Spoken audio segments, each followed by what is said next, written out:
Hi, my name is Raisha Anderson. This presentation is for the University of Maryland's Data 620 class led by Professor Carrie Beam. I'll be talking to you about the likely medalists in the women's 200-meter freestyle race at the Tokyo Olympics next year. The data suggests that the medalists will almost certainly have finished in the top two of their preliminary heats and an average of 2.25 seconds faster than the Olympic qualifying time in the final. However, they're unlikely to break the current world record.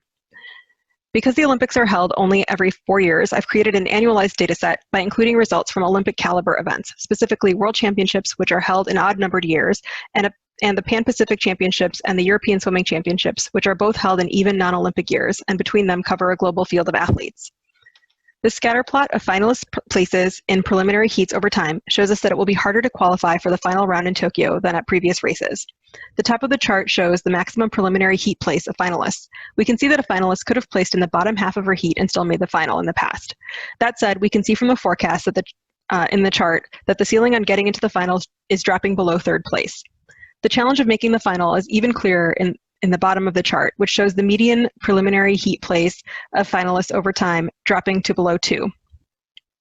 The confidence ranges are a little wide, but the actual and estimated values are pretty close together, making it reasonable to think the competition will get tougher. Aside from where they place, what times are competitive for making the finals? This chart shows us the difference between swimmers' times in the preliminary heats and the final round and the Olympic qualifying time relevant in that year. In this chart, 0 represents the Olympic qualifying time, but you can see from the annotations at the top that the Olympic qualifying time has dropped by more than 2.5 seconds during the time period. Despite the moving target, swimmers who make it to the semifinal rounds or better swim on average just slightly faster than the Olympic qualifying time in the qualifying rounds. And when they get to the final round, they're swimming an average of 2.25 seconds faster than the Olympic qualifying time. When we're talking about total times of less than 120 seconds, this is big. The data also suggests swimmers don't swim as hard in the preliminary as the final. As races become more competitive, the forecast suggests swimmers will be less able to hold back if they want to make the final. Part of the reason for elite swimmers getting faster over time has to do with their national swimming programs.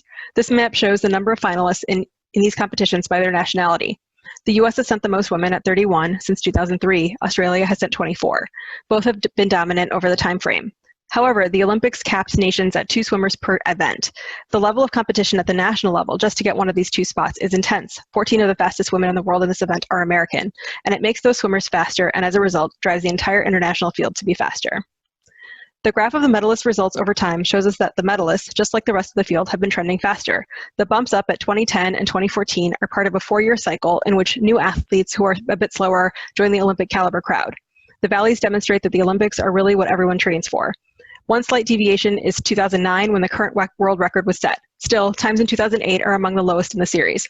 This Olympic cycle underscores the forecast for fast times next year, with the bronze medalists reaching about 114.4 seconds and the gold and silver medalists just a bit ahead at 113.97 seconds.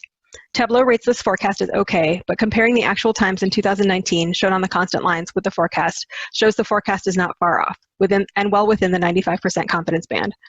Looking at the confidence bands, you can see they overlap quite a bit. This suggests it is easier to predict which times are likely to be too slow for a medals finish than it is to predict which times will be fast enough. Looking more closely at the individual athletes in light of the data, there are 3 women who stand out as strong medals contenders. Canadian Taylor Ruck comes from a strong national program, placed high in the preliminary heat when she set a championship record at the Pan-Pacific Championships last year, beating Katie Ledecky to do it, with a time that is on track with our predicted medalist times. Katie Ledecky, like Ruck, is a strong contender and currently ranked #1 in the world for this race. Federica Pellegrini won the 2019 World Championships and is the current world record holder. All of them have recently finished this race at close to or better than the predicted values for the medal. With this exciting field of athletes, one might wonder how much faster the sport can get. Pellegrini set the record back in 2009, and she, like many other swimmers from well-resourced national programs, was wearing Speedo's now-banned laser swimsuit when she set that record. An academic study has since found the suit was a significant factor in her record time and the 43 other records that were set that day. Looking at the world record progression in this race since 1915, it looks like we are close to the wall. World records dropped by just over 30 seconds between 1915 and 1935, from 176 to 145.3 seconds, but it took more than 70 years to cut another 30 seconds to 114.82 seconds in 2008. As Katie Ledecky says, it only gets harder as you get faster. The data for this analysis came from the FINA website, the Omega Timing website, and online news articles. Thanks so much for your time.